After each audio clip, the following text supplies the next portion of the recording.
السلام علیکم ورحمۃ اللہ وبرکاتہ۔ ریڈیو HRDF میں آپ کا استقبال ہے۔ اللہ تعالیٰ کا مقصد یہ ہے کہ ملک کی عوام امن و سلامتی کے ساتھ زندگی گزارے۔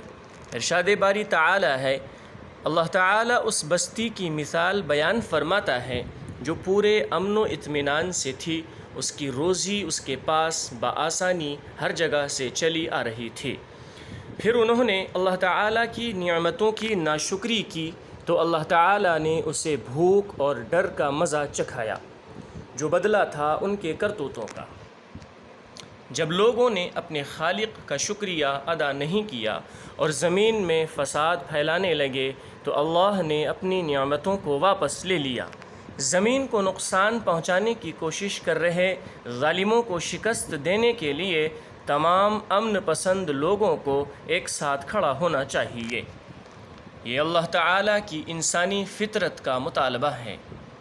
پولرائزیشن، تقسیم اور جبر تباہ کن شیطانی رجحانات ہیں۔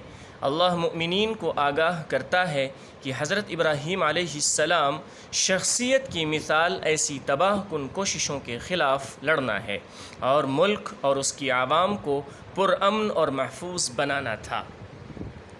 اور اللہ کی راہ میں ویسا ہی جہاد کرو جیسے جہاد کا حق ہے۔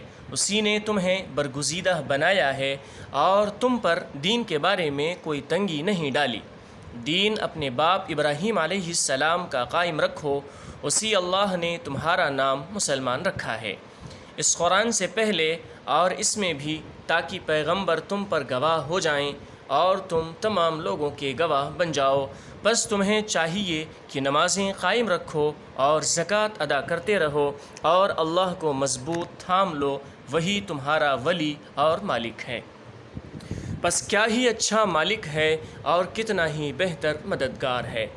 وَمَن جَاهَدَ فَإِنَّمَا يُجَاهِدُ لِنَفْسِهِ إِنَّ اللَّهَ لَغَنِيٌّ عَنِ الْعَالَمِينَ۔ اور ہر ایک کوشش کرنے والا اپنے ہی بھلے کی کوشش کرتا ہے، ویسے تو اللہ تعالیٰ تمام جہان والوں سے بے نیاز ہے۔ اشرقت نفسی بنور من فؤاد